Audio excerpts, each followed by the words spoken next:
उड़ा दीजिए, क्योंकि पहला ही क्वेश्चन बहुत खतरनाक है और पहला क्वेश्चन को करना ही बहुत ज़्यादा अनिवार्य है। पहला क्वेश्चन किसी कीमत पे आपको करना होगा स्टूडेंट। पहला क्वेश्चन पढ़िए, कह रहा है कि परिमेय संख्या 43/2 × 4 इंटू 5/3 का दशमलव प्रसार कितने दशमलव स्थानों के बाद जाकर शांत होगा।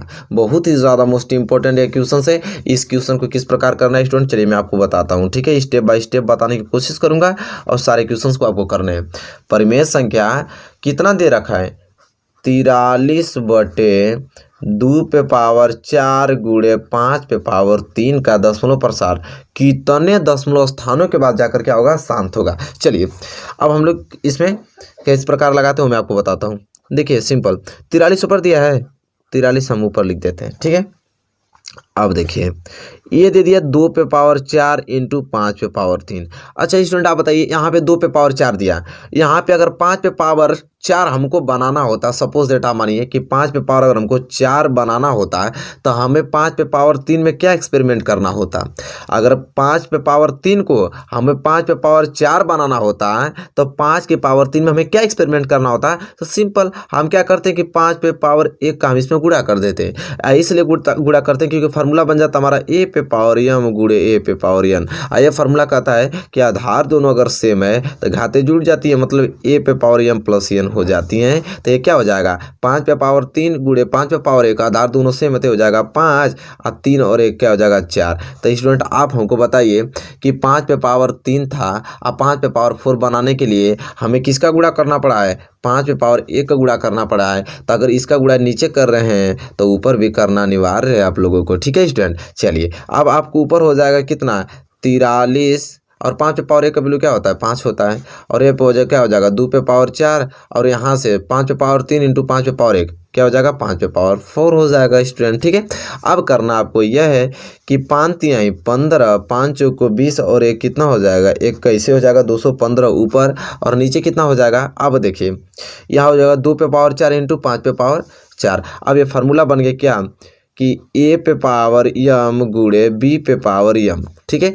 अगर घाते दोनों समान हो, आधार अलग लो, तो इसको मैं क्या लिख सकता हूँ, a इंटू b/m यह लिख सकता हूँ स्टूडेंट। तो हम इसको क्या लिख सकते हैं कि 2 गुणे 5 कितना 4, सिंपल। अब करना हमको ये चीज़ है कि हो जाएगा ऊपर 215 और नीचे 5 दूनी के 10, 10 क्या हो जाएगा 4। अब 10/4 का मतलब तो सभी लोग जानते हैं कि क्या होता है, तो एक लगा के कितने जीरो, 4 जीरो, 2 4 जीरो हो गया स्टूडेंट, ठीक है। अब देखिए इसको भाग देना है 215 में 10,000 का, तो कितना जीरो है, 1 2 3 4, तो 4 अंक के बाद 10 लगेगा। तो एक देखिए 215, 1 2 3 अंक तो दे ही रखा है, एक जीरो बढ़ा देंगे तो 4 अंक हो जाएगा, फिर यहाँ 10 उड़ा दीजिए, फिर एक जीरो उड़ा दीजिए, बात खत्म, भाग चला गया। 215 में तब 10,000 का भाग देंगे तो आ जाएगा 0.0215। हमसे पूछा था कि कितने दशमलव स्थानों के बाद शांत होगा, तो देखिए कितने दशमलव स्थानों के बाद, तो 4 दशमलव के स्थान के बाद ये जाके क्या हो गया है, शांत हो गया है। तो हमें लिखना पड़ेगा यहाँ पे किस प्रकार मैं बताता हूँ आप लोगों को। तो लिखना पड़ेगा कि अतः 43/2/4 गुणे 5/3 का दशमलव प्रसार 4 अंकों, क्या लिखेंगे हम लोग, 4 अंकों तक जाकर शांत होगा, बात खत्म। तो देखिए कितना सिंपल से मैंने आप लोगों को बता दिया। एक भी सवाल ऐसा रहेगा कि समझ में नहीं आया, सब समझ में आएगा, मैं हूँ आप लोगों के साथ, ठीक है। चलिए तो देखिए कितना सिंपल तरीके से इन क्वेश्चनों को हम लोग बना दिए, क्योंकि क्वेश्चंस बहुत ही ज़्यादा मोस्ट इंपॉर्टेंट है क्वेश्चन। जब एग्जाम में बैठिएगा तो फिर देखिएगा क्या मज़ा आता है, आप लोगों को कहेंगे कि हाँ सर ने पढ़ाया बहुत अच्छे तरीके से, ठीक है। चलिए तो लेकिन आपको ईमानदारी से वीडियोस देखनी है और प्रैक्टिस भी करने हैं घर पे इन सारे क्वेश्चन, समझ रहे हैं ना। मेरा कर्तव्य बनता है आपको बताऊँगा बहुत लाजवाब तरीके से, लेकिन आपको इसे लगाना पड़ेगा, घर पर प्रैक्टिस करना पड़ेगा। चलिए क्वेश्चन नंबर दूसरे की ओर बढ़ चलते हैं स्टूडेंट। चलिए स्टूडेंट देखिए क्वेश्चन नंबर दूसरा। देखिए क्वेश्चन नंबर दूसरा देखने में बहुत ही ज़्यादा छोटा है लेकिन बहुत ही ज़्यादा इंपॉर्टेंट है। ठीक है, देखिए कितना ज़्यादा छोटा देखने में लग रहा है कि बिंदु -6, 8 की मूल बिंदु से दूरी ज्ञात कीजिए। बहुत ही ज़्यादा सिंपल लग रहा है लेकिन उतना ही ज़्यादा डिफिकल्ट है। तो इस क्वेश्चन को बना लेना है आप लोगों को। ठीक है, ऐसे ही क्वेश्चन तो फंस आता है आपको एग्जाम में देखा है, सारे क्वेश्चन कई बार आके फंस चुके हैं बच्चे। ठीक है, तो इसको पहले हम लोग हल करेंगे। आप देखिए एक एक स्टेप आपको बताऊंगा। ठीक है, पूरा खोल के रख दूंगा सवाल को एक एक पुर्जा। ठीक है, बात को समझने की कोशिश कीजिए। कह रहा है कि बिंदु -6, 8 की मूल बिंदु से दूरी ज्ञात कीजिए। अच्छा, चतुर्थांश जानते हैं आप लोग।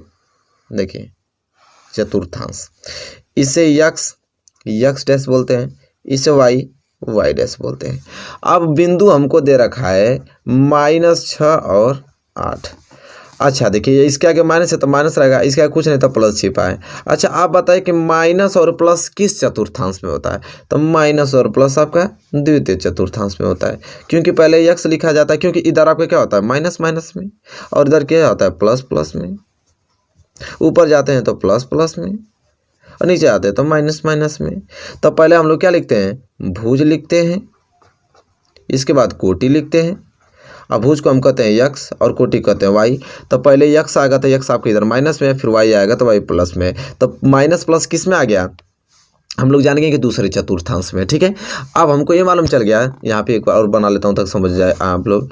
हमको ये मालूम चल गया कि यह जो बिंदु है, मान लीजिए इस बिंदु का नाम हम पी मान लेते हैं। ये बिंदु जो पी है दूसरे चतुर्थांश में है, जो कि इसका बिंदु का निर्देशांक दे रखा है -6 और 8। और कह रहा है कि मूल बिंदु से, तो मूल बिंदु आपका क्या होगा, यही तो फ्रंट पे, यही तो आपका मूल बिंदु होता है। और मूल बिंदु का निर्देशांक क्या होता है 0 0। मूल बिंदु क्या हो जाएगा हमारा यक्स और वाई हो जाएगा मूल बिंदु। मूल बिंदु के निर्देशांक क्या होते हैं 0 0 होते हैं। तो कह रहा है कि जो बिंदु पी है, इस P की मूल बिंदु से दूरी ज्ञात कीजिए, इस मूल बिंदु की दूरी ज्ञात कीजिए। ठीक है, ये हमसे पूछ रहा है। तो चलिए हम लोग इसको यहाँ से मिला देते हैं, इसको यहाँ मिला देते हैं। ये हमसे दूरी पूछ रहा है। ठीक है, ये इसको वो मान लेते हैं। ठीक है, अब देखिए यहाँ पे मूल बिंदु से मतलब यहाँ इस बिंदु से इस बिंदु की दूरी पूछ रहा है, मतलब OP की दूरी पूछ रहा है हमसे। किसको, OP, चाहे PO कर सकते हैं चाहे OP कर सकते हैं, PO की दूरी पूछ रहा है हमसे। ठीक है, मतलब क्वेश्चन तो आपको समझ में आ गया ना कि कहना क्या चाहता है। अब इसको हल करते हैं, इस प्रकार से हल करेंगे। तो देखिए हल करने का तरीका क्या होता है, यहाँ से सोल्यूशन, ये तो मैं आपको समझाया हूँ कि हाँ क्वेश्चन कहना क्या चाह रहा है। हल कैसे करेंगे हम लोग, माना मूल बिंदु, अब मूल बिंदु तो सबको मालूम है, माना मूल बिंदु क्या है 0 0 है। माना मूल बिंदु 0 0, क्योंकि मूल बिंदु का निर्देशांक ही 0 0 होता है। तो माना मूल बिंदु क्या है 0 0। तब आपको क्या दिखा दे रखा है -6 और 8। ठीक है, ये बिंदु दे रखा है और दूरी पूछा है। दूरी क्या निकलेगा PO। अब PO, अब दो बिंदुओं के बीच की दूरी का सूत्र निकाल लेना है कि अगर यही बिंदु ये है बिंदु ये है, दोनों बिंदुओं के बीच की दूरी पूछ रहा है। दो बिंदुओं के बीच की दूरी सूत्र क्या होता है स्टूडेंट, चलिए लगाते हैं। फॉर्मूला लिखिए आप लोग, अंडर रूट में x2 - x1 के क्या हो जाएगा whole square plus y2 - y1 के क्या हो जाएगा स्टूडेंट होल स्क्वायर हो जाएगा। चलिए स्टूडेंट देखिए, तो आपको करना क्या है कि देखिए इस 0 0 था, इसे मैंने x1 y1 मान लीजिए। और जो बिंदु आपको दिया था इसको सिंपल करना क्या गया, इसको आप लोग x2 और इसे मान लीजिए y2 मान लीजिए, बात खत्म। ठीक है, तो ये दो बिंदु आपने इसे x2 और y2 मान लिया, आया जो 0 0 था इसे x1 y1 मान लिया। बस सिंपल यही चीज़ रख देना है यहाँ पे और कुछ नहीं। आप सिंपल अब इस फार्मूले में रख दीजिए, दो बिंदु के बीच की दूरी निकालना है। तो x2 यहाँ पे कितना है तो -6, फिर बीच में माइनस लगा है सूत्र में तो माइनस लगा दीजिए। फिर x1 कितना दे रखा है 0, इसका हम क्या कर देंगे होल स्क्वायर कर देंगे प्लस। इसी तरह y2 कितना दे रखा है 8 माइनस y1 कितना 0, होल स्क्वायर कर देंगे सिंपल। तो यहाँ क्या निकल जाएगा आपका, हल कीजिए। -6 - 0, -6 और -0 दोनों जुटेगा तो क्या हो जाएगा -6 ही रहेगा। इसका क्या हो जाएगा होल स्क्वायर प्लस 8 में से 0 जाएगा तो 8 ही तो रहेगा, 8 का होल स्क्वायर। अब इसे हल कीजिए, तो -6 का होल स्क्वायर करेंगे तो कितना हो जाएगा 36 और 8 का होल स्क्वायर करेंगे तो हो जाएगा 64। अब इसे हल कीजिए, तो 6 4 10 और 6 3 9 1 10, कितना आ गया 100। और 100 का वर्गमूल क्या होता है 10। ठीक है, तो यहाँ PO बराबर क्या निकल गया 10 इकाई, क्या निकल गया 10 इकाई निकल गया। ठीक है स्टूडेंट, यही तो हमसे पूछा था दो बिंदु के बीच की दूरी यहाँ पे, तो P और O, यही तो पूछा था कि उस बिंदु से और मूल बिंदु की दूरी ज्ञात कीजिए। तो भाई वो बिंदु से मूल बिंदु की दूरी कितनी आ गई 10 इकाई आ गई, बात खत्म। ठीक है स्टूडेंट, 10 इकाई पर स्थित है। तो बताइए स्टूडेंट आपको ये क्वेश्चन समझ में आया कि नहीं, और उम्मीद करता हूँ कि समझ में आया क्यों नहीं। इतना हलवा का सवाल है तो आपको समझ में नहीं आएगा, थोड़ी डिफिकल्ट थोड़ी है। चलिए उम्मीद करता हूँ आपने क्लियर कर लिखा है इसे क्वेश्चन नंबर दूसरे को। चलिए अब हम बढ़ेंगे अगले क्वेश्चन की ओर और क्वेश्चन नंबर तीसरे की ओर। चलिए स्टूडेंट देखिए ये क्वेश्चन बहुत ही ज़्यादा मोस्ट इंपॉर्टेंट है, इस क्वेश्चन को कर लीजिए क्योंकि बाद में पछताना ना पड़े अगर बोर्ड एग्जाम में आया तो, क्योंकि ये बहुत बार आ चुका है, बहुत ही बार रिपीटेड क्वेश्चन से, बहुत बार रिपीटेड क्वेश्चन है स्टूडेंट। ठीक है, कह रहा है कि समीकरण x square plus x plus 1/4 बराबर 0 का हल कीजिए। ये समीकरण बहुत बार पूछा गया, मैंने एनालाइज किया है। ठीक है स्टूडेंट, तो चलिए इसको बना लीजिए आप लोग, इसका तुरंत हमको आंसर बताइए क्योंकि समीकरण आप लोग लगाना बहुत अच्छे तरीके से जानते हैं। चलिए इसको तुरंत लगाना शुरू कीजिए, इसका आंसर बताइए। तो इसका देखिए सोल्यूशन किस प्रकार होगा मैं आपको अच्छे तरीके से आपको बता देता हूँ। दिया है आपका x square plus x plus 1/4 बराबर 0। अब सिंपल इसके नीचे कुछ नहीं तो 1 मान लेंगे, इसके नीचे कुछ नहीं तो 1 मान लेंगे। अब यहाँ पे एलसीएम ले लेंगे तो एलसीएम क्या हो जाएगा आपका 4। ठीक है, 1 में 4 का भाग देंगे तो 4, 4 का गुणा एक्स स्क्वायर में करेंगे तो हो जाएगा 4x स्क्वायर, प्लस लिखा है प्लस, 1 का भाग देंगे 4 में तो 4, 4 का गुणा एक्स में करेंगे तो हो जाएगा 4x। ठीक है, फिर 4 का भाग 4 में देंगे तो एक बार, 1 का गुणा 1 में करेंगे तो 1 बराबर 0। अब सिंपल करना आपको यहाँ पे है कि 4x square plus 4x plus 1 बराबर, ये 0 भाग में है, अरे ये 4 आपका भाग में है, इधर जाएगा तो गुणा में हो जाएगा तो हो जाएगा 0 गुणे 4 हो जाएगा। ठीक है, क्योंकि ये भाग में तो उधर जाएगा तो गुणे में ना होगा स्टूडेंट। अब ये हो जाएगा 4x स्क्वायर अब प्लस 4x प्लस 1 बराबर 0 में 4 को गुणा होगा तो 0। अब ये आपका द्विघात समीकरण रूप धारण कर लिया। अब द्विघात समीकरण हल करने का तरीका आप लोग जानते हैं। ये आपका दिया 4x स्क्वायर, इस 4x को आप तोड़ दीजिए, 2x में तोड़ दीजिए, बात खत्म। अब प्लस 1 बराबर 0, यहाँ पे पेयर बना लीजिए, पेयर बनाएंगे तो दो कामन ले लीजिए, और क्या इसमें x, इसमें भी x, इसमें तो x कामन लीजिए, 2x कामन होगा तो क्या हो जाएगा, यहाँ पे 2 दूनी के 4 और x कट जाएगा तो 1x बचेगा तो 2x और प्लस 2x में भाग देंगे तो 1 ही आ जाएगा। अब प्लस इसमें कुछ कामन नहीं मिला तो 1 कामन लेंगे, 1 कामन लेंगे तो मतलब वही चीज उतर जाएगा, 2x प्लस 1 बराबर 0। तो देखिए इस कोष्टक में भी वही आ गया, इस कोष्टक में भी वही आ गया, कामन ले लीजिए तो हो जाएगा आपका क्या 2x प्लस 1 कोष्टक में, और ये हो जाएगा 2x प्लस 1 कोष्टक में, मतलब 2x प्लस 2x यहाँ से कामन लिया तो ये हो गया, और 2x प्लस 1 2x प्लस 1 ये हो गया बराबर 0। सिंपल करना हमको कि 2x प्लस 1 बराबर 0 कर देना है एक जगह, और 2x प्लस 1 बराबर 0 इसको बराबर कर देंगे। तो 2x बराबर क्या हो जाएगा, प्लस 1 उधर जाएगा तो क्या हो जाएगा -1, और यहाँ से x बराबर क्या हो जाएगा -1/2, और वही चीज़ इधर तो भी आएगा, 2x बराबर प्लस 1 उधर जाएगा तो -1, और x बराबर क्या आ जाएगा -1/2 आ जाएगा, बात खत्म। तो यहाँ पे यह समीकरण बिल्कुल हल होता हुआ। ठीक है, तो x का वैल्यू आ गया, सेम वही चीज़ें। तो कह रहा है कि हल ज्ञात कीजिए। समीकरण को मैंने बहुत ही आसान तरीके से आप लोगों को हल करके बता दिया, कोई दिक्कत नहीं होना चाहिए। क्वेश्चन नंबर 3 में आप लोगों को। ठीक है स्टूडेंट, चलिए क्वेश्चन नंबर 3 आपको समझ में आ गया, तो हम बढ़ेंगे अगले क्वेश्चन के, क्वेश्चन नंबर 4 की ओर। चलिए स्टूडेंट देखिए क्वेश्चन नंबर 4 आ गया, जो कि बहुत ही ज़्यादा महत्वपूर्ण प्रश्न है, इसको कर लेते हैं। बहुत ही ज़्यादा, कम से कम 5-7 बार इस क्वेश्चन को देख लिया मैं कि पूछा जा रहा है। ठीक है, तो मैंने कहा कि पहले इसको भी हम लोग हल कर लेते हैं। कह रहा है कि एक लंबवृत्तीय बेलन के आधार का क्षेत्रफल, एक लंबवृत्तीय बेलन के आधार का क्षेत्रफल कितना दे रखा है, 9 पाई सेंटीमीटर स्क्वायर, तो उसके आधार का व्यास होगा।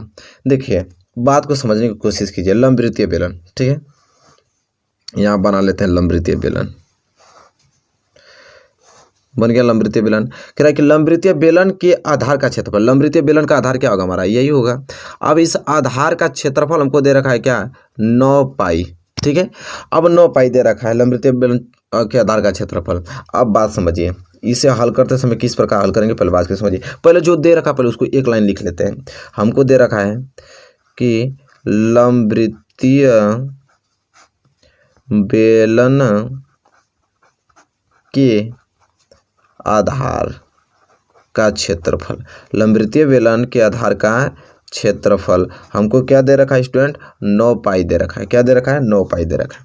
अब देखिए 9 पाई दे रखा। अब ये देखिए, बस इसको देखिए, ध्यान दीजिए इसको, ये क्या आपका बनना है, वृत्त, ये क्या आपका वृत्त है, तो ये यानी कि वृत्त का ये क्षेत्रफल हो गया। एक प्रकार से देखा जाए तो लंबवृत्तीय बेलन के आधार का क्षेत्रफल 9 पाई है, लेकिन यहाँ सिर्फ ये भाग देखा जाए तो ये वृत्त का भी क्षेत्रफल है। तो वृत्त का क्षेत्रफल आपको दे रखा है, यहाँ पे यहाँ से निकालेंगे हम लोग कि वृत्त का क्षेत्रफल भी हमको वही चीज़ दे रखा है। वृत्त का क्षेत्रफल कितना दे रखा है, 9 पाई भी दे रखा है, 9 पाई। अब वृत्त के क्षेत्रफल का फॉर्मूला क्या होता है, πr², मतलब πr² बराबर क्या है, 9 पाई है। पाई से पाई यहाँ पे कैंसिल हो गया, आर स्क्वायर बराबर क्या आ गया 9। यहाँ से आर निकालेंगे तो यह वर्ग है, तो उधर जाएगा तो किस में हो जाएगा, वर्गमूल में हो जाएगा। तो यहाँ से आर बराबर क्या आ जाएगा 3। ठीक है, तो स्टूडेंट यहाँ से आर बराबर कितना आ गया, 3 सेंटीमीटर आ गया। अब आर बराबर आपको त्रिज्या मालूम चल गया कि यहाँ से लेके इसकी त्रिज्या कितनी है, 3 सेंटीमीटर है। स्टूडेंट हमसे पूछा क्या है कि एक लंबवृत्तीय बेलन के आधार का क्षेत्रफल इतना है, तो उसके आधार का व्यास होगा। अब इसके आधार का व्यास पूछ रहा है, यह पूछ रहा है व्यास, इसके आधार का व्यास जो ये पाई हम खींचे ये पूछ रहा है, इतना व्यास पूछ रहा है हमसे। ठीक है, इसको मान लेते हैं ए और बी, ये पूरा व्यास पूछ रहा है। अब व्यास पूछ रहा है तो व्यास निकालने का क्या होता है फॉर्मूला, व्यास लंबवृत्तीय बेलन के आधार का व्यास क्या होता है स्टूडेंट, 2r होता है सिर्फ। तो हो जाएगा 2 और हमको मालूम चल गया क्योंकि r देखिए यह है ये चीज़, यहाँ से होता है r और r में r एक और जोड़ देंगे तो क्या हो जाएगा 2r। तो ये तो आपका व्यास होता है कि वृत्त के केंद्र से जो रेखा जाती है वही व्यास कहलाता है। तो 2r ये तो फार्मूला है, सिंपल है।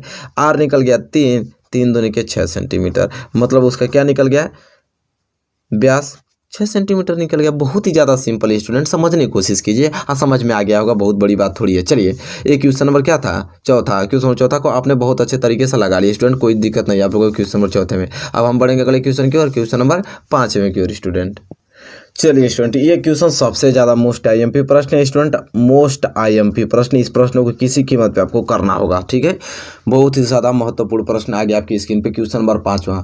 अब देखिए स्टूडेंट ये क्या बोल रहा है क्वेश्चन कि दी गई आकृति में, जो आकृति आपको दे रखा है, दी गई आकृति में सी डी बराबर 17 मीटर, सी डी बराबर 17 मीटर दे रखा है। सी डी आपका क्या है, सी और डी। सी डी आपको कितना दे रखा है 17 मीटर। तो आप जैसे जैसे दे रखा हो इसे लिखिए, ये 17 मीटर है, ये आपका 17 है। ठीक है, 17 मीटर। कह रहा है बी डी बराबर 8 मीटर, बी डी बराबर 8 मीटर। फिर कह रहा है तथा ए डी बराबर 4 मीटर, ए डी बराबर कितना दे रखा है 4 मीटर दे रखा है स्टूडेंट। ठीक है, 4 मीटर। तो ए सी का मान ज्ञात कीजिए, ए सी का। अब इसका वैल्यू पूछा है कि ए सी का वैल्यू ज्ञात कीजिए। ठीक है, अच्छा स्टूडेंट हमको ये बात बताइए कि अगर इसको पूरा आधार मान लेते हैं, बात को समझिए, पूरा आधार मान लेते हैं और इसको लंब मान लेते हैं। ठीक है, तो हमसे सिर्फ कड़ी तो पूछा है, तो निकल नहीं जाता, निकल जाता। कब निकलता, जब हमको लंब की वैल्यू मालूम रहता है तो लंब का मालूम चल जाता है, और इन दोनों को जोड़ देता तो आधार मालूम चल जाता है। तो लंब और आधार से मैं कड़ निकाल देता, तुरंत निकल जाता। लेकिन अब हमको लंब ही नहीं मालूम है, तब लंब नहीं मालूम है तो ये छोटा सा त्रिभुज देखिए, आपको जो आपको बी सी डी आपको त्रिभुज दिखाई दे रहा है, बी सी डी। इस बी सी डी में देखिए आपको कड़ दे रखा है और आधार दे रहा है, तो क्या हम लंब नहीं निकाल सकते हैं, निकाल सकते हैं, सिंपल। तो आपको लिखना पड़ेगा यहाँ पे हल में कि त्रिभुज बी सी डी में, त्रिभुज बी सी डी में, ये वाला त्रिभुज बी सी डी में, ये वाला त्रिभुज समझ रहे हैं, इस वाले त्रिभुज में। अब बी सी डी में देखिए हमको क्या क्या दे रखा है, बी सी डी में आपको दे रखा है यहाँ पे कड़ यहाँ पे का आपका सी डी, और सी डी बराबर कितना दे रखा है 17 मीटर। फिर क्या दे रखा है, बी डी हमारा आधार हो गया, यहाँ पे बी डी आधार हो गया, आधार बी डी बराबर कितना दे रखा है 8 मीटर दे रखा है। तो क्या हम लंब नहीं निकाल सकते हैं, आराम से निकाल सकते हैं, लेकिन किस नियम से, तो यहाँ लिखना पड़ेगा पाइथागोरस प्रमेय से, पाइथागोरस। अब किस नियम से, तब पाइथागोरस प्रमेय से। ठीक है स्टूडेंट, किस नियम से, तो पाइथागोरस प्रमेय से। अब पाइथागोरस प्रमेय से अब क्या कहता है इसमें, यही तो कहता है पाइथागोरस प्रमेय कि कड़ स्क्वायर बराबर लंब स्क्वायर, कड़ स्क्वायर बराबर लंब स्क्वायर और प्लस क्या आधार स्क्वायर। ठीक है, ये तो कहता है आपको ना पाइथागोरस प्रमेय। कड़ हमको आगे से दे रखा है कितना 17 मीटर, तो यहाँ हो जाएगा 17 का स्क्वायर बराबर लंब हमको निकालना ही है, तो हम क्या लिख देंगे लंब का स्क्वायर बराबर, अरे प्लस आधार दिया, आधार कितना दे रखा है 8, तो 8 का स्क्वायर कर देंगे। तब देखिए 17 करेंगे तो कितना होता है 289, 17 का वर्ग क्या होता है 289 बराबर लंब क्या है यहाँ पे बी सी है, तो यहाँ बी सी लिख देंगे, बी सी स्क्वायर और प्लस 8 का वर्ग करेंगे तो कितना हो जाएगा 64। अब ये जाएगा 289, 64 इधर जाएगा तो प्लस 64 इधर जाएगा तो माइनस 64 हो जाएगा, बराबर हो जाएगा बी सी स्क्वायर। अब देखिए 289 में से 64 घटाना है तो 9 में से 4 जाएगा तो क्या बच जाएगा 5, और 8 में से 6 जाएगा तो हो जाएगा 2, और या तो 2 बचा है 225। बराबर BC²। ठीक है, तो इसे इस ढंग से इधर भी लिख सकते हैं कि BC² बराबर 225, ताकि आपको आसानी हो समझने में। तो हमको BC निकालना है, तो BC निकालेंगे तो यह वर्ग में उधर जाएगा तो किस में हो जाएगा, वर्गमूल में हो जाएगा। ठीक है, तो 1 में 225 हो जाएगा। तो BC बराबर क्या हो जाएगा, 225 का वर्गमूल क्या होता है, 15 होता है। तो ये आ गया 15 मीटर। अब BC बराबर क्या आ गया, 15 मीटर आ गया स्टूडेंट। यही तो तलाश था हमको कि BC बस निकल जाए। अब BC निकल गया 15 मीटर। ठीक है, अब BC तब 15 निकल गया स्टूडेंट। तो अब हम देखेंगे इसी प्रकार किस में, इसी प्रकार अब हम किस में देखेंगे, त्रिभुज, बड़ा वाला त्रिभुज में, त्रिभुज ABC में, त्रिभुज ABC में। अब ABC देखिए, मतलब ये वाला ABC, ये बड़ा वाला त्रिभुज में। अब बड़ा वाला त्रिभुज में हम देख रहे हैं, तो यहाँ बड़ा वाला त्रिभुज में आपका ये पूरा AB, अब यहाँ पे क्या हो जाएगा, AB अब आधार का काम करेगा पूरा। AB क्या करेगा, आधार। और AB बराबर क्या दे रखा है, 4 + 8, मतलब क्या मिला के हो जाएगा 12 मीटर। अब यहाँ आधार क्या हो जाएगा 12 मीटर। ठीक है, और लंब आपको BC दे रखा है, BC यहाँ पे क्या हो जाएगा लंब, और लंब हमारा कितना अभी निकल के आया 15 मीटर। तो हमको सिर्फ आपको कड़ निकालना है। कड़ यहाँ पे क्या हमारा AC है, यही हमको निकालना है, कड़ निकालना है। ठीक है, तो अब देखिए त्रिभुज ABC में हम क्या निकालेंगे, उस पाइथागोरस प्रमेय से कि कड़² बराबर लंब का स्क्वायर प्लस आधार का स्क्वायर, यही तो होता है। तो अब देखिए कड़ तो हमको निकालना ही है, तो हम लिखेंगे कड़² बराबर, ठीक है, लंब हमको दे रखा है, लंब क्या है हमारा BC दे रखा है 15, तो क्या हो जाएगा 15 का होल स्क्वायर प्लस ए आधार कितना हमको दे रखा है 8 4 12 मीटर, तो 12 का स्क्वायर हो जाएगा। ठीक है, फिर यहाँ से हो जाएगा कड़² बराबर 15 का वर्ग निकालेंगे तो कितना हो जाएगा 225, और 12 का वर्ग करेंगे तो क्या हो जाएगा 144। ठीक है, तो यहाँ से कड़² बराबर हो जाएगा 5 4 9 4 2 6 और 2 1 3 369। ठीक है स्टूडेंट, अब 369 आ गया। अब यहाँ से हमको तो क्या निकालना है, कड़ निकालना है। तो कड़ निकालेंगे तो यह वर्ग है तो उधर जाएगा तो क्या हो जाएगा वर्गमूल आ जाएगा। तो वर्गमूल में आ गया 369, 369 वर्गमूल निकलेगा ही नहीं। ठीक है, तो यहाँ पे कड़ बराबर क्या आ गया 369। आ कड़ किसको माने थे, AC को, तो AC बराबर कितना आ गया 369। आइए, हमसे तो पूछा था कि AC का मान ज्ञात कीजिए, तो AC का मान हमने ज्ञात कर लिया बहुत अच्छे ढंग से। AC बराबर क्या आ गया, कड़ी में 3 और कड़ी में 369। ठीक है, इतना मीटर, ये हो जाएगा आपका आंसर। तो देखिए चलिए स्टूडेंट, क्वेश्चन और पहला देखिए, छोटा क्वेश्चन धमाकेदार क्वेश्चन, छोटे से लेकर बड़े तक क्वेश्चन में कराने वाला हूँ आप लोगों को स्टूडेंट। ठीक है, चलिए क्वेश्चन और पहला, एक भी क्वेश्चन मिस नहीं करना है स्टूडेंट आप लोगों को, चाहे वो छोटा क्वेश्चन हो चाहे बड़ा। मैं बता रहा हूँ ना आप लोगों को, क्या छोटे क्वेश्चन नहीं पूछे जाते हैं हिसाब में, वही चीज़ कह रहा हूँ, एक भी क्वेश्चन मिस नहीं करना है, बता दे रहा हूँ। चलिए इस क्वेश्चन को करिए, 1 से 15 तक की सम संख्याओं का माध्य होगा। अरे इतना अच्छा क्वेश्चन से कि मजा आ जाएगा। 1 से 15 तक की सम संख्याओं का माध्य होगा स्टूडेंट। ठीक है, चलिए तुरंत सभी लोग क्वेश्चन को सॉल्व कीजिए, आंसर बताइए, दर्द देगा, तुरंत आना चाहिए 2 मिनट के अंदर इसका आंसर। 1 से 15 तक की सम संख्याओं का माध्य क्या होगा। ठीक है स्टूडेंट, चलिए सॉल्यूशन करके बताता हूँ। तो सॉल्यूशन लिखेंगे हम लोग, 1 से 15 तक सभी सम संख्या, पहले हम लोग तो भाई 1 से 15 तक सम संख्या ढूंढेंगे ना कि 1 से लेकर 15 तक सम संख्या कौन है, तभी तो उसके बाद माध्य निकालेंगे उसका। तो 1 से 15 तक सभी सम संख्या कौन कौन थे बताइए, 2 4 6 8 10 12 14, यही तो होती है 1 से 15 के बीच, यही सम संख्या होती है स्टूडेंट। ठीक है, इतनी सारी सम संख्या आपके सामने निकल के आ गया है, इन्हीं सम संख्याओं का आपको क्या निकालना है, माध्य निकालना है, सिंपल सी बात। ठीक है, चलिए तो माध्य निकालने के लिए सबसे पहले हमको सूत्र चाहिए। देखते हैं भाई सूत्र, तो यहाँ पे हम ब्लैक पेन से सूत्र लिख देता हूँ अच्छे से। तो सूत्र क्या होता है माध्य निकालने का, तो चलिए लिख देता हूँ। माध्य निकालने का सूत्र होता है सभी संख्याओं का योग।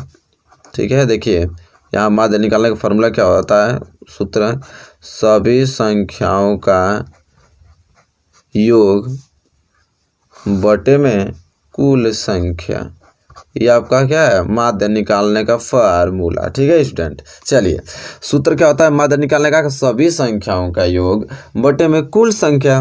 देख लेते हैं, सिंपल। सबसे पहले करना हमको क्या, सभी संख्याओं का योग, जो संख्या आपको दिखाई दे रही है योग कर देना है। 2 + 4 + 6 + 8 + 10 + 12 + 14 बटे में कितनी संख्या भाई, तो 2 2 4 2 6 1 7 7 है। चलिए इसको जोड़ लेते हैं, जोड़ेंगे तो कितना हो जाएगा, देखिए यहाँ 12 है, अब 12 में इसको 2 जोड़ दूँ तो ये भी हो जाएगा 14, और 14 14 कितना हो जाएगा 28, ठीक है। और 28 में 10 जोड़ देंगे तो कितना हो जाएगा 38, और 38 में 8 जोड़ देंगे तो कितना हो जाएगा 8 8 16 46, और 46 में 4 जोड़ देंगे तो कितना हो जाएगा 50, और 50 6 56, 56 आ गया ऊपर, नीचे आ गया 7, 7 8 56, हमारा निकल गया माध्य, माध्य कितना निकल गया स्टूडेंट 8, बात खत्म। ये हो जाएगा आंसर स्टूडेंट, ठीक है, क्या हो जाएगा आंसर हो जाएगा। मतलब 1 से 15 तक इस सम संख्याओं का माध्य कितना होगा स्टूडेंट 8 होगा, सिंपल। बहुत ही अच्छे ढंग से एक्सप्लेन करके मैं बता दी हूँ, आप लोगों को एकदम डाउट होना ही नहीं चाहिए, आप समझ रहे हैं, ये क्वेश्चंस में डाउट नहीं होने चाहिए आप लोगों को। चलिए बताइए स्टूडेंट वीडियो कैसी लग रही है आपको, वीडियो अच्छी लग रही है ना। चलिए ये क्वेश्चन सॉल्यूशन हो गया, बहुत अच्छे ढंग से मैं आप लोगों को एक्सप्लेन करके बता दिया। चलिए अब हम बढ़ेंगे अगले क्वेश्चन की ओर, और क्वेश्चन नंबर दूसरे की ओर। चलिए स्टूडेंट आ गया क्वेश्चन नंबर दूसरा आपकी स्क्रीन पे। चलिए इसको तो तुरंत उड़ाइए, तो इसके सारे क्वेश्चनों को कह रहा है कि साइन ए बराबर 4/5 है तो टेन ए का मान होगा। बहुत ही ज़्यादा मोस्ट इंपॉर्टेंट प्रश्न है, ठीक है। चलिए इसको तुरंत फटाफट 2 मिनट में आंसर कीजिए कमेंट बॉक्स में, तुरंत रुकना ही नहीं आप लोगों को, ठीक है। महातांडव सीरीज चल रहा, महातांडव सीरीज की ये क्वेश्चन नहीं छोड़ने हैं। चलिए इस क्वेश्चन का सॉल्यूशन कीजिए। देखिए इसका सॉल्यूशन हम लोग लिखते हैं और आराम से करने की कोशिश करेंगे स्टूडेंट, ठीक है। देखिए लिखिए साइन ए, चलिए देख लेते हैं भाई, साइन ए बराबर कितना दे रखा है 4/5 दे रखा है, साइन ए बराबर 4/5, ठीक है स्टूडेंट। हमसे पूछा क्या है टेन ए बराबर क्वेश्चन मार्क पूछा है, ठीक है। चलिए सॉल्यूशन करते हैं। अच्छा आप हमको ये बताइए कि साइन ए बराबर 4/5 दिया है, तो साइन ए बराबर फार्मूला क्या होता है लंब बटा कड़, क्या होता है लंब बटा क्या होता है स्टूडेंट कड़ होता है, लंब बटा यहाँ पे कड़ हो गया, तो यहाँ पे लंब हमारा 4 हो गया, कड़ हमारा 5 हो गया, बात खत्म, समझ रहे हैं। लंब हमारा 4 हो गया, कड़ हमारा 5 हो गया। यहाँ पे चलिए एक त्रिभुज बना लेते हैं, बहुत अच्छा खासा बना लिया हमने, ठीक है। अब देखिए लंब, लंब क्या है यहाँ पे 4, ये लंब होता है, लंब की जगह में 4 रख दिया, कड़, कड़ कितना है 5, 5 रख दिया, और इसको तो हमको मालूम है नहीं है, और हम इसका नामकरण कर देते हैं ABC, ठीक है। हमसे पूछना किस है टेन ए का। अच्छा आप हमको एक बात बताइए, चलिए छोड़िए, आइए टेन ए, ठीक है, किसका वैल्यू पूछा हमको 10A का वैल्यू पूछा है स्टूडेंट। अच्छा 10A बराबर फार्मूला जानते हैं क्या होता है, तो 10A बराबर फार्मूला होता है सॉरी लंब बटा आधार। अच्छा आप बताइए तब 10A बराबर फार्मूला होता है लंब बटा आधार, और जब आपको आधार मालूम नहीं रहेगा तो आप लगाएंगे कैसे जी, नहीं लगा पाएंगे ना, आधार हमको निकालना ही पड़ेगा, ठीक है स्टूडेंट। चलिए आधार निकालने के लिए हम लोग किसका प्रयोग करेंगे पाइथागोरस प्रमेय का, तो यहाँ लिखेंगे हम लोग पाइथागोरस, ठीक है, पाइथागोरस प्रमेय से। अब स्टूडेंट पाइथागोरस प्रमेय से इसको निकालने के लिए बोल रहा है, चलिए निकालते हैं। पाइथागोरस प्रमेय क्या कहता है, पाइथागोरस प्रमेय यही तो कहता है कि कड़ का स्क्वायर बराबर लंब का स्क्वायर धन आधार का स्क्वायर, यही तो कहता है ना पाइथागोरस प्रमेय, कहता है हमको याद है। चलिए अब क्या करना हम लोग को, कड़, कड़ यहाँ पे क्या है AC, तो हम लोग लिखेंगे AC का स्क्वायर बराबर लंब कितना है BC, BC का स्क्वायर और धन आधार, आधार कितना हमारा AB का स्क्वायर, बात खत्म, ठीक है। अब देखिए जो वैल्यू दिया लिख लीजिए, AC का वैल्यू कितना दिया 5, 5 का स्क्वायर बराबर BC 4, 4 का स्क्वायर और धन या AB तो हमको निकालना ही है, तो AB का स्क्वायर, ठीक है। अब हल करेंगे, 5 का स्क्वायर करेंगे तो 25 बराबर 4 का स्क्वायर करेंगे तो 16, और धन यहाँ पे हो जाएगा AB का स्क्वायर, ठीक है स्टूडेंट। अब देखिए ये हो गया 25 प्लस 16 इधर आएगा तो -16 बराबर इधर बच गया आपका AB का स्क्वायर बच गया, 25 में से 16 जाएगा तो कितना हो जाएगा 9, 9 बराबर हो जाएगा AB का स्क्वायर स्टूडेंट, ठीक है। ये स्क्वायर में है, ठीक है, इधर भेजेंगे तो किस में हो जाएगा वर्गमूल में हो जाएगा, तो करड़ी में 9 बराबर AB, ठीक है। और यहाँ पे करड़ी में 9 का वर्गमूल क्या होता है 3, तो 3 बराबर हो गया AB, तो हमको मालूम चल गया AB का वैल्यू कितना गया 3। अब AB क्या था हमारा आधार, तो ये आधार हमारा आ गया 3, तब आधार मेरा 3 आ गया, तो बात खत्म। हमसे क्या पूछा है 10A का वैल्यू पूछा था ना, 10A बराबर क्या होता है लंब बटा आधार, और लंब क्या है यहाँ पे BC, आधार क्या हमारा AB, तो BC का वैल्यू कितना है 4, आधार जस्ट अभी निकला है 3, तो 4/3 यही हो जाएगा खूबसूरत सा आंसर हमारा। तो अब बताइए अब इस सवाल में क्या रखा गया है, ठीक है, तुरंत हम लोग लगा दिए कि नहीं, अरे एक भी क्वेश्चन बचने वाले नहीं है, तगड़े सारे क्वेश्चन से आप सभी क्वेश्चन हम लोग कर लेंगे स्टूडेंट, ठीक है। चलिए ये रहा क्वेश्चन नंबर दूसरा स्टूडेंट। उम्मीद करता हूँ कि बहुत अच्छे ढंग से आपको समझ में आ गया है क्वेश्चन नंबर दूसरा। नो डाउट आपको होना चाहिए, 1% आपको डाउट नहीं होना चाहिए। ठीक है, चलिए हम आपके साथ हैं, एक भी क्वेश्चन कोई जगह छोड़ेंगे नहीं हम लोग। क्वेश्चन नंबर दूसरा क्लियर ना है, क्वेश्चन नंबर तीसरा की ओर बढ़ चलते हैं। चलिए स्टूडेंट, पावरफुल क्वेश्चन नंबर तीसरा आपके सामने आ गया। इसको भी हम लोग बहुत अच्छा आसानी से हल करेंगे स्टूडेंट। ठीक है, देखिए क्वेश्चन नंबर तीसरा स्टूडेंट ये बोल रहा है कि यदि समीकरण 2x² minus 8x plus c बराबर 0 के मूल बराबर है तो सी का मान होगा। स्टूडेंट बहुत ही ज़्यादा पावरफुल क्वेश्चन से, तगड़ा क्वेश्चन से स्टूडेंट। चलिए इसको बना लेते हैं। कह रहा है कि यदि समीकरण 2x² माइनस 8x प्लस 3 बराबर 0 के मूल बराबर हैं तो सी का वैल्यू पूछ रहा है। चलिए इसको भी उड़ाते हैं हम लोग। तो हल में देखिए क्या लिखेंगे हम। सबसे पहले समीकरण जो दिया है उसको लिखेंगे। दिया हमको कि 2x² minus 8x plus c बराबर क्या दे रखा है, 0 देख रहा है। सबसे पहले इसको हमको लिखेंगे द्विघात समीकरण से तुलना करेंगे। तो हम लोग लिखेंगे यहाँ पे ax² प्लस bx प्लस सी, यही तो होता है द्विघात समीकरण का ना format. ax² plus bx plus c बराबर 0 से तुलना करने पे, इससे क्या करने पे, तुलना करने पे। तुलना करेंगे तो ए बी सी का वैल्यू निकल जाएगा। तुलना करने पर, अब तुलना कर रहे हैं, करिए। तुलना किस प्रकार किया जाता है, तो 2x² minus 8x plus c बराबर 0। चलिए इसके नीचे उसको लिख लीजिए, ax² plus bx plus c बराबर 0। बात खत्म। अब देखिए यहाँ से x² कैंसिल, a बराबर 2, यहाँ से x कैंसिल, b बराबर -8 और c बराबर यहाँ पे क्या दे रखा है, c दे रखा है। यहाँ ए बी सी का वैल्यू निकल गया। अच्छा ए बी सी का वैल्यू निकल गया, अब कह रहा है कि मूल बराबर हो, तो मूल जब भी बराबर होता है तो हम विविक्तर का फार्मूला लगाते हैं। तो d बराबर b² माइनस 4ac, ये विविक्तर का फार्मूला होता है। ठीक है स्टूडेंट, d बराबर b² माइनस 4ac, बस सिंपल। अब यहाँ से जो भी मान दिया रख दीजिए। b कितना दिया, -8, -8 का स्क्वायर माइनस 4 इंटू ए कितना है 2, सी कितना है, सी का वैल्यू तो सी आया है। इसे हल करेंगे तो क्या जाएगा, -8 का स्क्वायर कितना होता है 64 और -4 दूनी के 8, सी हो जाएगा स्टूडेंट। ठीक है, अब देखिए अब करना आपको क्या है, ये 64 है, प्लस में है, भेज दीजिए ससुरा के इधर, ये हो जाएगा -64 बराबर, इधर क्या बन जाएगा -8c। अब करना आपको क्या है, माइनस से माइनस कैंसिल कर दीजिए। अब देखिए 64, अच्छा ये 8 गुणा में इधर आएगा तो किस में हो जाएगा, भाग में हो जाएगा, बराबर सी। अब इसको काट देंगे तो 8 64, 8 बराबर सी। हमको क्या हो गया, सी बराबर 8। हमको सी का वैल्यू पूछा था ना, देख लीजिए कि उसमें क्या बोला है कि यदि समीकरण इतना के मूल बराबर हो तो सी का मान ज्ञात कीजिए। बात खत्म, सी का मान आ गया हमारा 8। यही हो जाएगा खूबसूरत सा प्यारा सा हमारा आंसर। ठीक है स्टूडेंट, चलिए कोई दिक्कत है, 1% दिक्कत नहीं होनी चाहिए। समझ में आ रही है आप लोगों को सारे क्वेश्चन। ठीक है, चलिए ये क्वेश्चन नंबर तीसरा। वीडियो को तुम लाइक करते रहिए, शेयर करते रहिए दबाकर, ठीक है, ताकि सबके पास पहुंचे, आसानी से सब पढ़ सकें बढ़िया से। ठीक है, चलिए ये क्वेश्चन नंबर तीसरा है। उम्मीद करता हूँ क्वेश्चन नंबर तीसरा बेहद अच्छे ढंग से आपको समझ में आ गया स्टूडेंट। ठीक है, चलिए बढ़ चलते हैं अगले क्वेश्चन के, क्वेश्चन नंबर चौथे की ओर।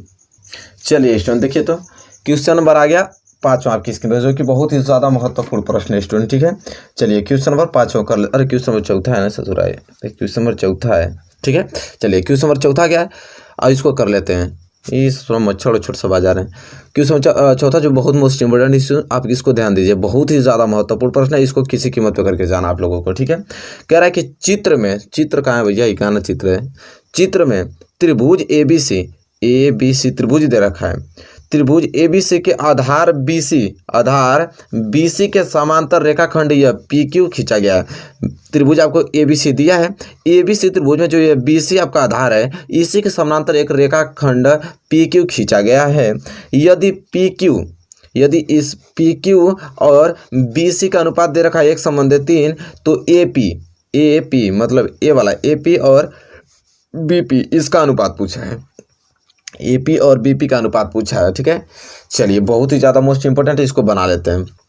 अच्छा चलिए सबसे पहले हम लोग हल देखेंगे। यहाँ पे जैसा कि देख पा रहे हैं, 2 त्रिभुज बनना है। एक तो त्रिभुज आपका यह, ध्यान समझिए, त्रिभुज यह, और एक यह त्रिभुज, ठीक है, बड़ा वाला। ठीक है, एक ए बी सी त्रिभुज, एक ए पी क्यू त्रिभुज। ठीक है, तो हम लोग लिखेंगे कि त्रिभुज ए बी सी बड़ा वाला त्रिभुज ए बी सी, वह एक त्रिभुज ले लेंगे, कौन, ए पी क्यू ले लेंगे, ए पी क्यू में समझ आ रहा बात, ठीक है। एक बात करना है बस आप लोगों को, त्रिभुज ए बी सी और त्रिभुज ए पी क्यू, इन दोनों को हमको समरूप सिद्ध करना है। क्या स्टूडेंट? समरूप सिद्ध करना है। अगर समरूप सिद्ध कर लेंगे तो समानुपातिक नियम लगा के काम बना लेंगे। तो सबसे पहले समरूप सिद्ध करना पड़ेगा, और समरूप सिद्ध करने के लिए कुछ रूल रेगुलेशन उसको फॉलो करना पड़ेगा। अच्छा, पहले देखिए, त्रिभुज ए बी सी व ए पी क्यू में, इन दोनों त्रिभुजों में ध्यान से आप देखिए, इन दोनों त्रिभुज में जो कोण ए आ रहा है वो कोण ए के बराबर होगा कि नहीं? क्योंकि इस त्रिभुज में भी कोण यही ए है और छोटे वाले त्रिभुज में भी यही कोण यही है। मतलब ये दोनों कोण जो ए आ रहा है वो उभयनिष्ठ कोण है, दोनों के लिए एक ही कोण आ रहा है। ठीक है, समझ में आ रहा है आप लोगों को? तो यहाँ पर लिख देंगे हम लोग कि कोण ए बराबर कोण ए, और यह कौन कोण होगा? तो उभयनिष्ठ कोण, क्योंकि दोनों त्रिभुजों के लिए एक ही कोण, दोनों सेम है वही। तो हम लोग लिखेंगे कोण ए बराबर कोण ए, क्योंकि यह उभयनिष्ठ कोण है स्टूडेंट। ठीक है, क्या है? उभयनिष्ठ कोण है। अब देखिए कोण पी, देखिए जो कोण पी है, कोण पी इस कोण बी के क्या है? बराबर है। कोण पी जो है उस कोण के क्या है? बी के बराबर है। कोण पी कोण बी के बराबर है। आप कहेंगे ये कैसे बराबर है? तो ये देखिए, ये आपकी रेखा है पी क्यू, ये भी आपकी एक रेखा है, यहाँ से एक तिर्यक रेखा काट रही है। ठीक है, और तिर्यक रेखा के एक ही ओर बने दोनों कोण आपस में बराबर होते हैं। तिर्यक रेखा के एक ही ओर बने दोनों कोण आपस में बराबर होते हैं। तो वही कंडीशन तरह खड़ा है, पी और बी बराबर है। किस लिए बराबर है भाई? कंडीशन भी लिखना पड़ेगा, तो हम लोग लिखेंगे तिर्यक रेखा के एक ही ओर बने कोण, एक ही ओर बने कोण, इसी तरह लगाया जाता है भैया। इसको समझ में आ रहा है आप लोगों को? तिर्यक रेखा के एक ही ओर बने कोण बराबर होते हैं। क्या होते हैं स्टूडेंट? बराबर होते हैं। सब थ्योरी लिखना पड़ता है, समझ में आया? इस सारे क्वेश्चन में बराबर होते हैं। ठीक है, कि भाई बराबर हुआ तो किस कंडीशन पे? कंडीशन से लिखना पड़ता है। ठीक है, अब देखिए ये हो गया। इसी प्रकार एक चीज़ और आपको दिखाई दे रहा होगा, तुरंत इसको बराबर कर देंगे। इसी प्रकार जो कोण क्यू है वो कोण सी के बराबर है। अरे भाई जो कोण क्यू है कोण सी के बराबर है। क्या इसमें भी दो रेखाएं हैं, एक तिर्यक रेखा काट रही है, वहाँ पे भी फॉलो नहीं होगा क्या रूल? जब इधर फॉलो हो रहा है तो इधर भी फॉलो होगा, बात खत्म। तो कोण क्यू कोण सी के बराबर है। ठीक है, अब कंडीशन क्या लगेगा? यहाँ भी कंडीशन वही लगेगा स्टूडेंट। ठीक है, लिखना पड़ेगा आप लोगों को कि तिर्यक रेखा के एक ही ओर, तिर्यक रेखा के एक ही ओर बने कोण, तिर्यक रेखा के एक ही ओर बने कोण आपस में बराबर होते हैं, आपस में बराबर होते हैं स्टूडेंट, आपस में बराबर होते हैं। ठीक है, अब देखिए, अब आपस में बराबर तो ये हो गया। अच्छा, एक चीज़ अब ध्यान पूर्वक आप समझिए, जो मैं आप समझाने की कोशिश कर रहा हूँ उसको आपको ध्यान से समझना है। ठीक है, नहीं समझेंगे तो दिक्कत होगा। कोण देखिए, ए कोण बराबर हो गया दोनों त्रिभुज में। देखें हम लोग पहले देखें त्रिभुज ए बी सी व ए पी क्यू में, ए बी सी और ए पी क्यू में देखने को ये मिला है कि कोण ए बराबर है कोण पी और कोण बी के बराबर है, कोण क्यू कोण सी के क्या है? बराबर है स्टूडेंट। ठीक है, तो ए भी कोण बराबर, ए भी कोण बराबर, ए भी कोण, तीनों कोण बराबर है। तो कौन सा लग जाएगा नियम? तब लिखेंगे तब ए समरूपता नियम से। अब ए क्या हुआ? तो कोण समरूपता नियम से। ठीक है, कोण समरूपता नियम से। कोण समरूपता नियम ये कहता है कि अगर तीनों कोण आपस में बराबर है तो दोनों त्रिभुज आपस में समरूप हो सकते हैं स्टूडेंट। ठीक है, तो ये लिखा है एंगल, क्योंकि तीनों कोण बराबर है। देखिए ये भी कोण है, ये भी कोण है, ये भी कोण, मतलब तीनों कोण आपस में बराबर है, तब ए समरूपता नियम से। अब ए समरूपता से हम खूब कह सकते हैं कि जो त्रिभुज ए बी सी है वो समरूप है। वो क्या स्टूडेंट? समरूप है त्रिभुज किसके? ए पी क्यू के। देखिए स्टूडेंट, अब हम क्या कर देंगे, इनको समरूप सिद्ध मैंने कर दिया। ठीक है, नियम से ए समरूपता नियम से इन दोनों के त्रिभुज को समरूप कर दिया। और जब ये दोनों त्रिभुज आपस में समरूप हो गए स्टूडेंट, तब हम लगा देंगे यहाँ पे कि ये इनकी जो भुजाएं समानुपातिक होती हैं। ठीक है, इनकी भुजाएं जब ये समरूप, देखिए समरूप त्रिभुज की भुजाएं समानुपातिक होती हैं, जानते कि नहीं आप लोग? समरूप त्रिभुज की भुजाएं समानुपातिक होती हैं। तब समानुपातिक होते हैं, हम क्या लिख देंगे कि ए बी बटे में ए पी बराबर बी सी बटे में पी क्यू बराबर ए सी बटे में ए क्यू, ए सी बटे में ए क्यू। अब देखिए ए बी बटे में ए पी, बी सी बटे में पी क्यू और ए सी बटे में ए क्यू, क्योंकि समरूप त्रिभुज के जो भुजाएं होते हैं समानुपातिक होती हैं। तो हमने यही तो चीज़ लिखा है, यहाँ पे समानुपातिक लिख दिया है। ठीक है, अब यहाँ पे लिखने के बाद स्टूडेंट हम क्या लिखेंगे, यहाँ पर लिखना पड़ जाएगा, लिख दीजिए तभी, ताकि एग्जाम को समझ में आ जाएगा कि समरूप त्रिभुज की भुजाएं, त्रिभुज है, समरूप त्रिभुज की भुजाएं समानुपातिक होती हैं, समानुपातिक होती हैं। भैया एकदम जहरीले क्वेश्चन है, समझ में आ रहा है आप लोगों को। समानुपातिक होती हैं, अब समानुपातिक होती हैं इनकी भुजाएं, तो चलिए देख लेते हैं। और हमको आगे से एक चीज़ दे रखा है, आगे से हमको क्या दिया है कि पी क्यू संबंध बी सी बराबर, आगे ही दे रखा था कि पी क्यू संबंध बी सी बराबर कितना दे रखा था, 1 संबंध 3। तो क्या हम इसको इस तरह लिख सकते हैं कि पी क्यू बटे बी सी लिख सकते हैं आराम से। अब पी क्यू बटे बी सी क्या हो जाएगा, 1/3, मतलब पी क्यू की वैल्यू क्या हो जाएगा यहाँ पे 1 और बी सी की वैल्यू क्या हो जाएगा यहाँ पे 3 हो जाएगा स्टूडेंट। ठीक है, चलिए देखिए ए बी दिया है, ए बी उतार दीजिए, ए पी दिया है, ए पी उतार दीजिए। अब देखिए यहाँ पे बी सी की वैल्यू कितना दिखाई दे रखा है, बी सी की वैल्यू 3 देख रहा है, 3। पी क्यू की वैल्यू कितना देख रखा है, 1 लिख देंगे, बराबर ए सी अपान ए क्यू लिख देंगे स्टूडेंट। ठीक है, क्लियर, नो डाउट आपको होना चाहिए स्टूडेंट। अब इसे क्या लिख सकते हैं, ए बी बटे में ए पी, ये ए सी थोड़ा इसको इधर ला लीजिए, ए सी अपान ए क्यू बराबर 3/1 हो गया स्टूडेंट। ठीक है, अब देखिए मतलब ए बी इसके बराबर है, ए बी इसके ही बराबर है स्टूडेंट। ठीक है, चलिए अगर वैल्यू हमसे किसका पूछा था, हमसे वैल्यू पूछा था ए पी और बी पी का। ठीक है, ए पी और बी पी का, तब हम क्या करेंगे, ए पी और बी पी का देखेंगे। ठीक है स्टूडेंट, एपी और किसका, बीपी का स्टूडेंट देखेंगे कि एपी और बीपी का वैल्यू क्या हो रहा है स्टूडेंट। तो देखिए आप ध्यानपूर्वक आपको समझना है, पेज ए भर गया। ठीक है, पेज में कोई दूसरा ले लेता हूँ आपको समझाने के लिए। हाँ अब देखिए, अब हम एपी के इसमें अब इसके बराबर इसको लिखेंगे, तो हम लिखेंगे कि एपी बटे में, अरे ए बी बटे में ए पी बराबर क्या आ गया, 3/1 आ गया। ठीक है, क्योंकि आपस में बराबर थे, इसकी भी बराबर होगा, जाहिर सी बात है, सिंपल तरीका है इसका। अब देखिए यह इतना हो गया, मैं थोड़ा उसका देता हूँ। हाँ अब सही दिखाई दे रहा है स्टूडेंट। ठीक है, अब देखिए अब करना हमको कि 3 का गुणा ए पी में करेंगे तो क्या हो जाएगा, 3AP हो जाएगा, बराबर 1 ए बी का गुणा 1 में करेंगे तो ये हो जाएगा ए बी हो जाएगा। समझ में आ गया आप लोगों को। ठीक, सिंपल, ये इधर हो जाएगा 3AP।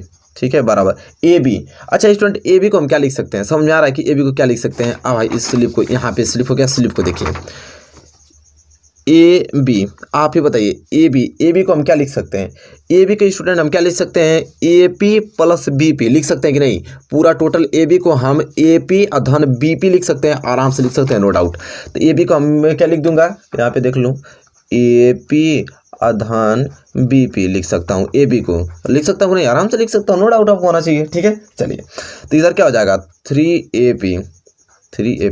अच्छा ये प्लस ए पी इधर जाएगा तो क्या हो जाएगा, माइनस ए पी हो जाएगा स्टूडेंट। ठीक है, अब बराबर इधर क्या बच गया, पी बी बच जाएगा, ये 3 है। ठीक है, 3AP में से 1 AP घट जाएगा तो हो जाएगा 2AP हो जाएगा, इधर बच गया आपका पी बी बच गया स्टूडेंट। ठीक है, अब देखिए करना क्या है, तो इधर हो जाएगा ए पी और बी पी इधर आ जाएगा तो किस, पी बी नीचे आ जाएगा तो पी बी नीचे हो जाएगा, बराबर ये इधर चलाएगा तो इधर सिर्फ एक ही बचा, और ये 2 गुणा में तो 2 इधर चल जाएगा तो भाग में हो जाएगा। ठीक है, तो अब यहाँ पे अनुपात हमको निकल गया। यही तो हमसे पूछा था कि ए पी व बी पी का वैल्यू बताइए। ठीक है, तो ए पी संबंध बी पी क्या हो जाएगा, 1 संबंध 2 हो जाएगा स्टूडेंट, बात खत्म। यही तो हमसे वैल्यू पूछा था, कहाँ गया पेज को लाऊं, हाँ पेज यही तो हमसे पूछा था यहाँ पे कि एपी और बीपी का अनुपात क्या होगा। लो भैया, एपी और बीपी का अनुपात 1 संबंध 2 आ गया। ठीक है, ये हो गया इसका आंसर बहुत अच्छे ढंग से। ठीक है, अब बताइए कि क्वेश्चन नंबर 4 कैसा लगा। ये क्वेश्चन बहुत ही ज़्यादा मोस्ट इंपोर्टेंट जो मैं बताया हूँ। ठीक है, ये क्वेश्चन मिस नहीं करना है, बता देता हूँ आप लोगों को। क्वेश्चन मिस किए तो फिर समझ लीजिए एग्जाम मिस हो जाएगा।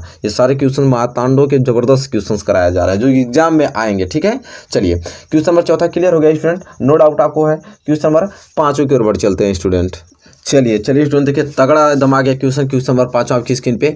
और क्वेश्चन नंबर 5 स्टूडेंट क्या बोला, जो बहुत ही ज़्यादा महत्वपूर्ण प्रश्न है, कह रहा है यदि यक्स tan 45 इंटू कॉस 60 अंश बराबर साइन 60 इंटू कॉट 60 अंश है तो यक्स का मान ज्ञात कीजिए। बहुत ही ज़्यादा मोस्ट इंपॉर्टेंट प्रश्न है। ठीक है, चलिए इसको धुआं उड़ा देते हैं एकदम। ठीक है, वैल्यू तो आपको मालूम है, पहले जो दिया है पहले उसको उतारते हैं। दिया है हमको यक्स tan 45 अंश इंटू कॉस 60 अंश बराबर साइन 60 अंश साइन 60 अंश इंटू कॉट 60 अंश, बात खत्म। यक्स का वैल्यू पूछा है, ठीक है, यहाँ यक्स है, यक्स उतार लीजिए, ठीक है। अब देखिए करना है गुड़े 10 45 अंश का मान कितना होता है, 1 होता है, तो 10 45 की जगह 1 लिख देंगे, इंटू cos 60 अंश का मान 1/2 होता है, तो cos 60 अंश का मान 1/2 लिख देंगे, बराबर sin 60 अंश का मान कितना होता है, करड़ी में 3/2 होता है, करड़ी में 3/2 लिख देंगे, इंटू cot 60 अंश का वैल्यू कितना होता है, 1/करड़ी में 3 होता है, 1/करड़ी में 3 लिख देंगे, बात खत्म। अब आपको करना ही स्टूडेंट यहाँ पे है कि यक्स में 1 का गुणा करेंगे तो यक्स ही होगा, फिर इस यक्स का गुणा 1 में करेंगे तो ऊपर यक्स ही होगा, मतलब हो जाएगा x/2 हो जाएगा, बराबर। अब आइए देखिए सुबह कड़ी में 3 इसको उड़ाइए, ऊपर बच गया 1 और नीचे बच गया 2, बात खत्म। अब देखिए आप समझिए 2 का गुणा इस यक्स में होगा तो हो जाएगा 2x, बराबर 2 का गुणा 1 में होगा तो हो जाएगा 2, यहाँ पे x का वैल्यू निकालेंगे तो 2/2 कैंसिल कर दीजिए, कितना गया 1, तो x बराबर कितना गया 1 आ गया, सिंपल। यही तो हमसे वैल्यू पूछा था, x का मान क्या होगा, x का मान 1 होगा, लो ससुरा हल हो गया, क्या आंसर आ गया आप लोगों के सामने, ठीक है। ये क्वेश्चन नंबर 5 है, बहुत ही ज़्यादा तगड़ा क्वेश्चन है, ठीक है, एग्जाम में आएगा तो उसको हम समझा देंगे बढ़िया से, ठीक है, क्योंकि हम लोग लगा लिए। चलिए ठीक है, question number 5 clear. Question number 6 की ओर चलते हैं, लाजवाब क्वेश्चन से मुलाकात हो जाएगी आप लोगों की। चलिए स्टूडेंट देखिए क्वेश्चन नंबर 6 बहुत ही पावरफुल क्वेश्चन आप लोगों के सामने आ गया और बहुत ही ज़्यादा मोस्ट इंपॉर्टेंट क्वेश्चन है। कह रहा है क्वेश्चन यार, एक घड़ी की मिनट की सुई 8 सेंटीमीटर लंबी है, 1 मिनट में मिनट की सुई द्वारा बनाए गए त्रिज्यखंड का क्षेत्रफल ज्ञात कीजिए। ये देखा सोचो क्या बोल रहा है, देखिए घड़ी कैसे बनती है, घड़ी ऐसे ही बनता है, ठीक। अब देखिए ये बीच में सेंटर पॉइंट इसका हो गया, 1 मिनट की सुई, मान लीजिए कि क्या है यहाँ पे 1 मिनट की सुई है, ये मिनट की सुई है, 1 मिनट की सुई, एक घड़ी की मिनट की सुई 8 सेंटीमीटर लंबी है। ये जो मिनट की सुई आपको दिखाई दे रही है इस कितनी सेंटीमीटर, 8 सेंटीमीटर क्या है लंबी है। अब कह रहा है 8 सेंटीमीटर लंबी, 1 मिनट में मिनट की सुई द्वारा बनाए गए त्रिज्यखंड का क्षेत्रफल। अगर यह सुई यहाँ पे है 8 सेंटीमीटर लंबी, 1 मिनट में मान लेता हूँ कि सुई चल के कहाँ आ गई, यहाँ पे आ गई, ठीक है। ये भी इसका भी तो त्रिज्या उतना ही रहेगा, अगर सुई यहाँ पे भी आती है तो त्रिज्या लंबाई थोड़ी छोट बड़ हो जाएगी। तो यहाँ पे पहले यहाँ थी, 1 मिनट में घुसक के यहाँ आ गई, तो वही कह रहा है कि 1 मिनट में जो घुसक के यहाँ पे ये जो थीटा कोण बन रहा है वो कितना बन रहा है, क्वेश्चन मार्क के हमको बताइए कि 1 मिनट में अगर वो घूम रही है तो कितना उसका कोण बना रही है, यही आपसे पूछा है। इसका सेंटर पॉइंट ओ रख लीजिए, इसका बिंदु ए नाम रख लीजिए, इसका बी नाम रख लीजिए। अब देखिए कोण पूछ रहा है कि 1 मिनट में कितना कोण अंतरित करेगी। चलिए इसको हल करते हैं। अच्छा आप हमको ये बात बताइए कि 60 मिनट में जब ये मिनट की सुई है यहाँ मान लीजिए 12 पे, अब पूरा एक चक्कर घूम के 60 मिनट में वापस चले आए तो कितना उसको कोण बना दिया, मतलब एक वृत्त पूरा घेर लिया उसने। तो 60 मिनट में एक चक्कर पूरा कर लेती है, 60 मिनट में एक चक्कर पूरा कर लेती है, लेकिन हम जानते हैं कि 60 मिनट में एक चक्कर कितना अंश का पूरा होता है, गोला 360 अंश का, तो मतलब 60 मिनट में 360 अंश का वो कोण बना दे रही है आराम से, ठीक है। अब देखिए तब 60 मिनट में 360 अंश का बना रही है तो क्या 1 मिनट में नहीं निकाल देंगे आराम से। 1 मिनट में कितना बनाएगी तो 360/60 बनाएगी, 1 0 से 1 0 कैंसिल, अच्छा चढ़ेगा 36, मतलब 1 मिनट में कितना अंश कोण करेगी, 6 अंश का कोण अंतरित करेगी, ठीक है। अब देखिए 1 मिनट में 6 अंश का कोण अंतरित करेगी। अब कह रहा है यहाँ पे कि 1 अंश में कितना, ये जो थीटा बना रहा है तो कह रहा है कि इस त्रिज्यखंड का क्षेत्रफल, इस त्रिज्यखंड जो आपको ए ओ बी दिखाई दे रहा है, ओ ए ओ बी त्रिज्यखंड का हमको क्षेत्रफल ज्ञात करने के लिए इसमें पूछा है। तो चलिए देख लेते हैं, तो हम लिखेंगे त्रिज्यखंड